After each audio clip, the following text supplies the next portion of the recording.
My name is Christina Ferrante. I graduated in 2007 from the TMAC program, and then in 2009 I received my master's degree. Christina, so these are just brand new students. The TMAC program yes, was the original program we have.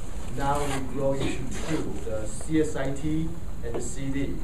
In the old days, that it was integrated into one program. right.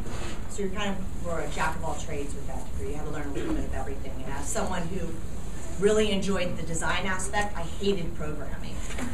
Really, I hated it. And but you know, the more that you know, the better you are in the job role, because it gives you some substantial legs to stand on, essentially. So I went right into the master's program and received a master's in instructional science and technology.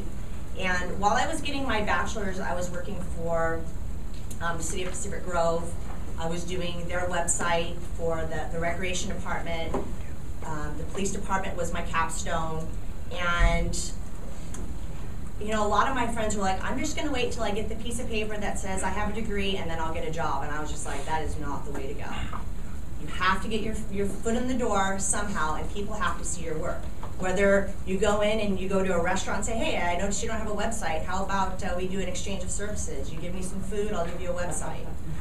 Because that's how you're going to get your name out there. Not everyone has the money to pay for a website, but they may have something that they could give you in return, and then boom, you have something for your portfolio. So during my master's program, I was working for the City of Salinas, and I had 5 websites that I redesigned for them and was doing on a daily basis.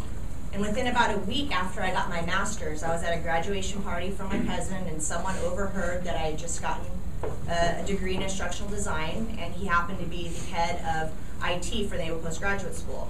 And he said, I have a job, and I want you to come in and apply for it. And that's where I've been ever since.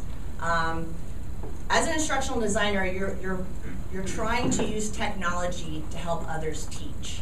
And the role that I fell into was more of designing web portals. The first was for our Foreign Area Officer Association, which there's a foreign area officer in major cities around the world. And they leave that city every 2 years and go somewhere else. So this portal was designed to help these officers communicate with the outgoing and incoming, sharing intelligence and information. And then that project was successful. And about a year ago, I got put on a project called the Transformative Education Forum.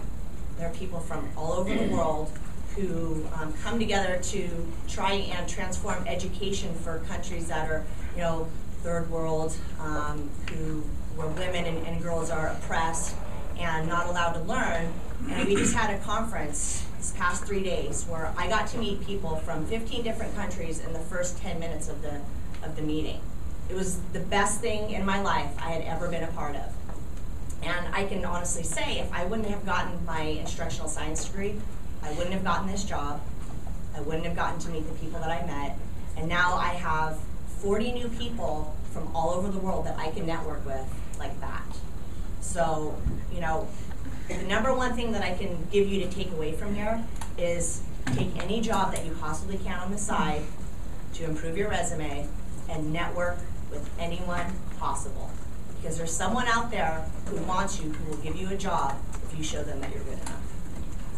And when you are in those parties or networking events, you better have a clear, well-articulated message how good you are. Right, Christina? Oh yeah. Exactly.